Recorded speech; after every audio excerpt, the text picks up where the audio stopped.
Transition Tuesday. I'm Jane. This is Joe. Today we're talking about the dreaded gift list.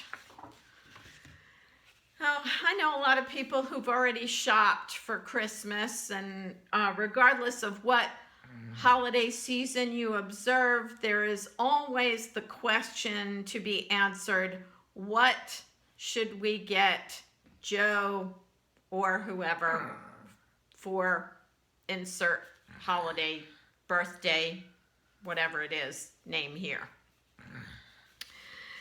Sometimes that's a real struggle answering those questions, but Joe and I are going to work on giving you some ideas to help the person who's asked to come up with the gift list and the person who's shopping.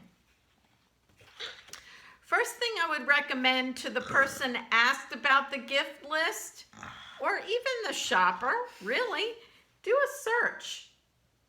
You know, so many things are online. You know, look at disability-related organizations, Amazon. If you type in the search,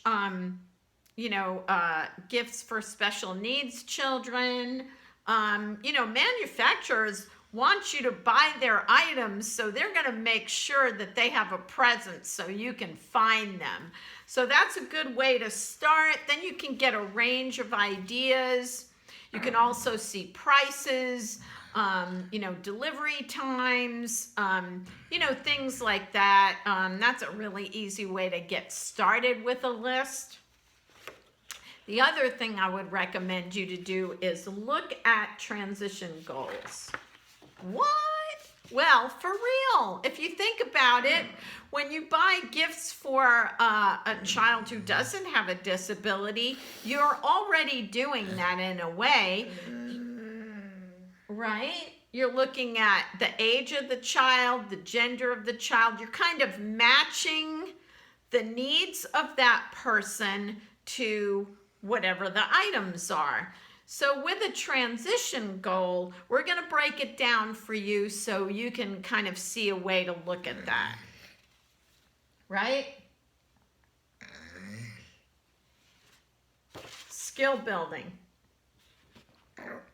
Cause and effect toys. So that would be like switch toys or remote control toys where you push a button and something happens. Cause and effect. Push a button and the toy says something to you. Educational toys.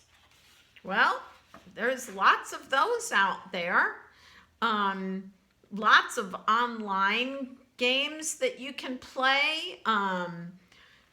Access to different things like that. All kinds of toys are labeled as education, and you can, when you do your online search, find lots of those. Following directions. Some toys require you to follow the directions.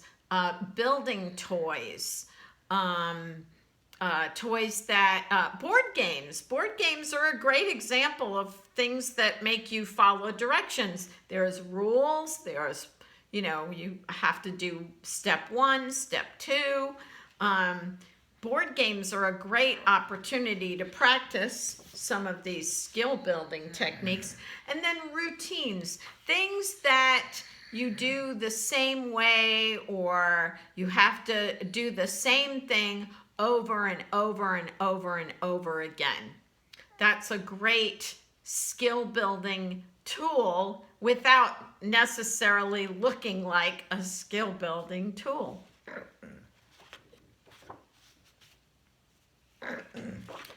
Daily living. So, food prep. There's tons of fun toys around food prep. There's little plastic toys, a recipe book, little ovens and little, all kinds of things that you can do that, Joe's a little bit tired this morning. We have been working on his recovery, and we moved the bed that was in the living room into his room, and I'm not sure how much sleep he got last night, but he still was willing to do our recording today, so go you. Self-care. So self-care is great for especially middle schoolers and high schoolers. Bubble bath. Years ago, Axe body spray was the thing every middle school boy had on his gift list. Things like that, toothbrushes, hairbrushes, shower sponges, you know, things like that, self-care. And when it's a gift, it's more fun than when you just hand them the soap and say, go take a shower. I'm going to sit here and make sure you take a shower. So, you know, that's a great gift item, and it matches those transition goals you're trying to work on. Choice making. So a lot of times, assembling a gift list is a great opportunity for me to say to Joe, you know, would you like some hair care products for Christmas? Touch my hand if you'd like some hair care products. We know you have fabulous hair. Do you enjoy taking care of your hair? Do you like taking good care of your hair? Is that important to you? Yes? I see your smile. Yes. We are going to explain this in just a minute. Community access, social skills practice. We talk about this so often. Yes, we do. So this snake here is a symbol of Joe's community skills practice. When Joe was younger, I don't know what it is about snakes, but Joe really likes them. So we started getting him snake toys. This is one of his favorite snake toys of all time. And the good thing about this is that it's a great communication starter. Joe would take his snakes out in the community, and people would latch onto that and go, oh, is that a real snake? Or, oh, I see you have a snake. I have a pet snake. Or it was a great communication starter. It's also good for Joe to be able to hold something. It's good fine motor skills practice for him. And, you know, he just likes them. Community outings. What a great gift that is. Aunts and uncles, siblings, friends, let's go out to a restaurant. I'm going to take you out to lunch for your gift. I'm going to take you out to do something fun. Take you, you know, do something you enjoy. So you've got the choice making where the person gets to choose maybe, or you ask the person, they make the choice, and that becomes the gift. Assistive technology, communication. So maybe you give them you know, something that requires them to use technology to answer a question. You maybe give them, you know, software, or you give them a subscription to something they enjoy, like maybe Audible or Kindle or something. So you're using technology and you're practicing those skills. Fitness goals, exercise. That can also be community access. Maybe you're going to go for a hike, or maybe you're going to go bowling, or maybe you're going to go to a climbing wall, or maybe a trampoline place, or a, you know, one of those fun, you know, outdoor parks, that have, zip lines and things like that. That's a great gift. Doesn't have to be a thing that gets wrapped up. It could be an experience. Community access, again, that's going out somewhere to do something, to be active. Choice making. Lots of times you have to make choices when you're at the place. Are we going to take this trail or that trail?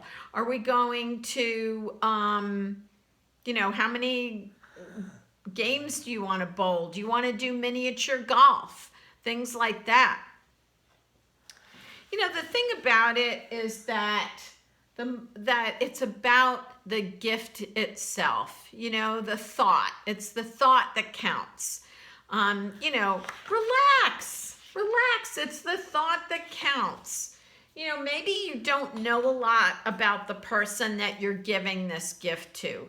Maybe you're not around people with disabilities very often, or even family members, if you don't see somebody every day, especially with young people, when their tastes change and their opinions change, their friends change, their interests change, it's hard to know, what the best thing is. When they're nonverbal, when the person is nonverbal, it's hard to know what are you really interested in.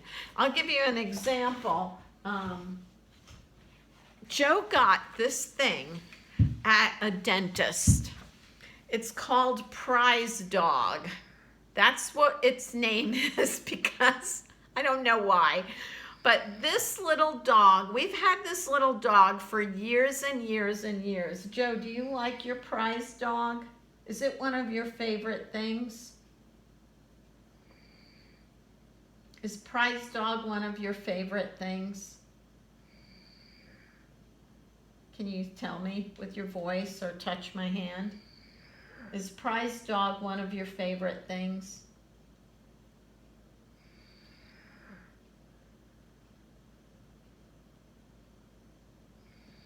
Yes. So, you just never know. It doesn't have to be an elaborate thing. It's just the person's preference. And it's the thought that counts. And the thought that you put into it will always be appreciated. Sometimes it's hit or miss. With anybody. Gift giving is a challenging thing for many people. I know lots of people who don't have disabilities that are tough to buy for. And so, clothes, teenagers always love money. Young people love money. Even the nonverbal ones love money because they get to practice their choice-making skills. So it's really just about giving from your heart and, making it fun and enjoying the spirit of whatever season it is. So we hope that some of these ideas have helped you come up with some ideas. And however you celebrate, I hope you have a great holiday season. And Joe and I and these little fellas, we'll see you next time.